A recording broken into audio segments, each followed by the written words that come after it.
ಎಲ್ಲರಿಗೂ ನಮಸ್ಕಾರ. ಉತ್ತರ ಕರ್ನಾಟಕದ ಹೆಲ್ದಿ ಕುಕ್ಕಿಂಗ್ಗೆ ಸ್ವಾಗತ. ನಾನು ರೂಪಾ. ಇವತ್ತು ಪಡ್ಡು ಹೇಗೆ ಮಾಡೋದು ಅಂತ ನೋಡೋಣ ಬನ್ನಿ. ತುಂಬ ಮೃದುವಾಗಿ ಮತ್ತು ಗರಿಗರಿಯಾಗಿ ಕೂಡ ಮಾಡ್ಬೋದು. ಒಂದು ಪಾತ್ರೆಗೆ 2 ಗ್ಲಾಸ್ ರೇಷನ್ ಅಕ್ಕಿ, ಇಲ್ಲಿ ರೇಷನ್ ಅಕ್ಕಿನೇ ತಗೊಳ್ಬೇಕು.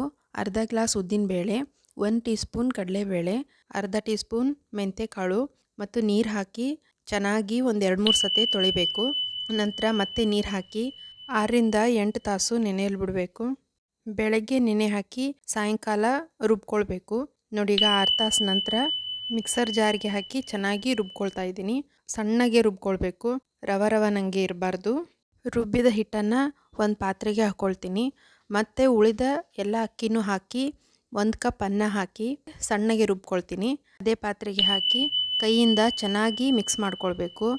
ಈ ಥರ ಕೈಯಿಂದ ಮಿಕ್ಸ್ ಮಾಡಿದ್ರೆ ಹಿಟ್ಟು ಚೆನ್ನಾಗಿ ಹುದುಗಿ ಬರುತ್ತೆ, ಫರ್ಮೆಂಟೆಡ್ ಆಗುತ್ತೆ. ಈಗ 8 ತಾಸು ನೆನೆಯಲು ಬಿಡಬೇಕು. 8 ತಾಸಿನ ನಂತರ ನೋಡಿ, ಈ ಥರ ಚೆನ್ನಾಗಿ ಉಬ್ಬಿದೆ. ರುಚಿಗೆ ತಕ್ಕಷ್ಟು ಉಪ್ಪು ಹಾಕಿ ಮಿಕ್ಸ್ ಮಾಡ್ಕೊಳ್ತೀನಿ. ಈಗ ಗ್ಯಾಸ್ ಸ್ಟವ್ ಮೇಲೆ ಪಡ್ಡಿನ ಹಂಚನ್ನು ಇಟ್ಟಿದ್ದೀನಿ. ಕಾದಿದೆ ಮತ್ತು ಎಣ್ಣೆ ಹಾಕಿದ್ದೀನಿ. ಸಣ್ಣ ಉರಿ ಇಟ್ಕೊಂಡು ಈಗ ಹಿಟ್ಟನ್ನು ಒಂದೊಂದಕ್ಕೆ ಹಾಕ್ತಾ ಬರ್ತೀನಿ. ಗ್ಯಾಸ್ ಸ್ಟವ್ ಆದಷ್ಟು ಸಣ್ಣ ಉರಿ ಇಟ್ಕೊಂಡೆ ಈ ಪಡ್ಡುಗಳನ್ನು ಮಾಡ್ಕೊಳ್ಬೇಕು. ಅಂದರೆ ಚೆನ್ನಾಗಿ ಮೃದುವಾಗಿ ಪಡ್ಡು ಚೆನ್ನಾಗಾಗುತ್ತೆ.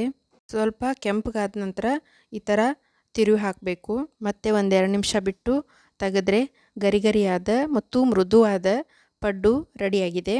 ಅನ್ನ ಹಾಕೋದ್ರಿಂದ ಪಡ್ಡು ತುಂಬ ಮೆತ್ತಗಾಗುತ್ತೆ, ತುಂಬ ರುಚಿಯಾಗೂ ಆಗುತ್ತೆ, ಗರಿಗರಿಯಾಗೂ ಆಗುತ್ತೆ. ಈ ಪಡ್ಡುಗಳನ್ನು ಟೊಮೆಟೊ ಚಟ್ನಿ ಮತ್ತು ಕೊಬ್ಬರಿ ಚಟ್ನಿ ಜೊತೆ ತಿಂದರೆ ಸಖತ್ತಾಗಿರುತ್ತೆ.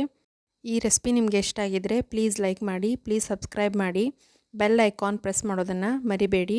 ನಿಮ್ಮ ಫ್ರೆಂಡ್ಸ್ ಆ್ಯಂಡ್ ಫ್ಯಾಮ್ಲಿಗೆ ಶೇರ್ ಮಾಡಿ. Thank you.